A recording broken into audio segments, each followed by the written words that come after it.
Hai, para CEO terhormat dan teman-teman hamsterku. Aku kembali dengan kiat mindset, petuah kebebasan finansial, dan tips untuk mengetahui apakah kamu baik-baik saja, bahkan ketika dompetmu lebih ringan daripada kandangku setelah waktu camilan. Pertama-tama, berikut cara mengubah hidupmu hanya dalam 6 bulan dengan keheningan. Mari kita lihat bagaimana kita bisa meningkatkan taraf hidup tanpa membuat terlalu banyak kebisingan.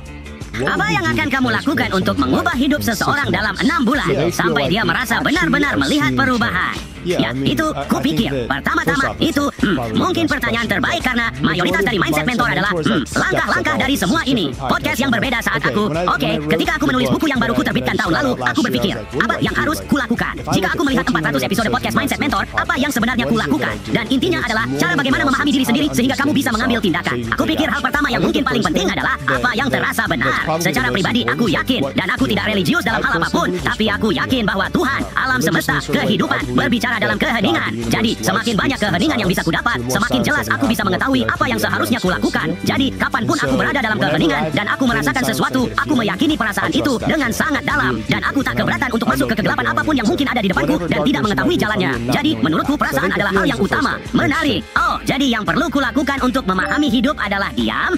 Tidak yakin kalau hamster ini bisa diam selama itu, kecuali ada camilan, dan meyakini perasaanku. Wah, aku pernah mencoba itu sekali dan akhirnya terjebak di sudut kandang selama 1 jam. Tapi hey, kalau itu sih aku ya.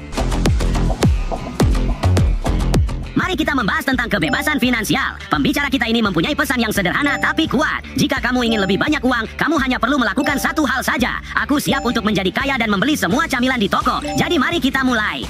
Jika seseorang sedang menonton atau mendengarkan sekarang dan mereka berkata, kamu tahu, aku benar-benar ingin menghasilkan lebih banyak kebebasan finansial untuk hidupku. Dan jika kamu bisa memberikan satu saran tentang menciptakan kebebasan finansial, dari perspektifmu, apa yang akan kamu katakan? Ciptakan lebih banyak nilai untuk orang lain. Orang-orang tidak memahami bahwa kamu mendapatkan uang dengan menciptakan nilai bagi orang lain, dan kemudian mereka berdagang denganmu. Salah satu tantangan dalam bisnis yang selalu kuajukan kepada timku adalah mengajukan pertanyaan ini berulang kali. Bagaimana kita menciptakan lebih banyak nilai?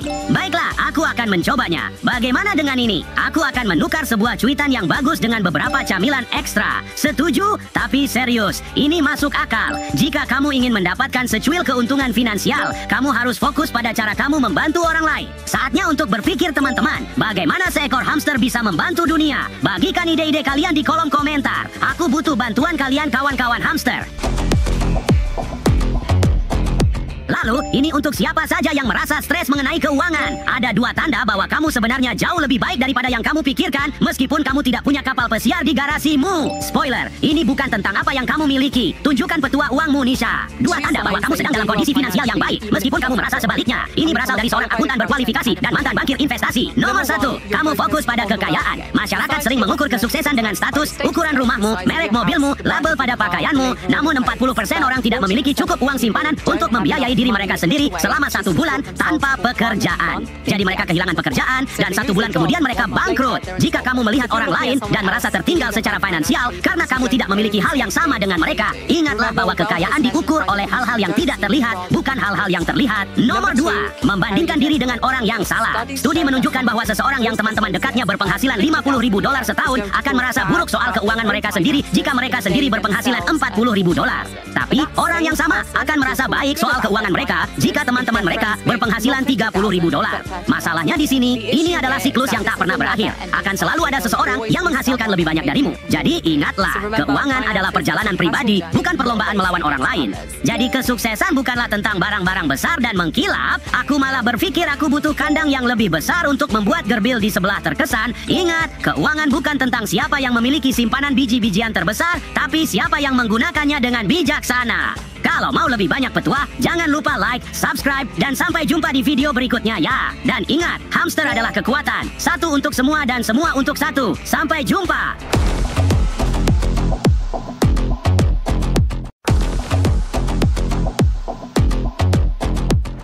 Halo, CEO terkasih, dan selamat datang di episode baru Umpan Hamster. Baru-baru ini aku merenungkan cara terbaik untuk mengelola uangku. Jadi aku terjun ke World Wide Web, dan inilah salah satu video yang menurutku layak untuk kamu perhatikan. Simaklah. Lakukan 6 hal ini dengan uangmu begitu kamu mendapatkan gaji. Ini tips dari seorang akuntan berkualifikasi dan mantan bankir investasi. Nomor 1, hitung dasar finansialmu. Ini berarti segala sesuatu yang kamu keluarkan untuk biaya hidup esensial. Uang sewa, transportasi, makanan, tagihan. Jaga agar angka ini berada di bawah 60% dari gaji bersihmu. Kedua, siapkan simpanan biaya hidup 1 bulan dalam rekening tabungan yang mudah diakses. Andai pemanasmu rusak, mobil mogok, kamu sudah siap, tak perlu ambil risiko pusing-pusing. Ketiga, fokus pada melunasi utang dengan bunga tinggi, yaitu semua yang di atas 7%.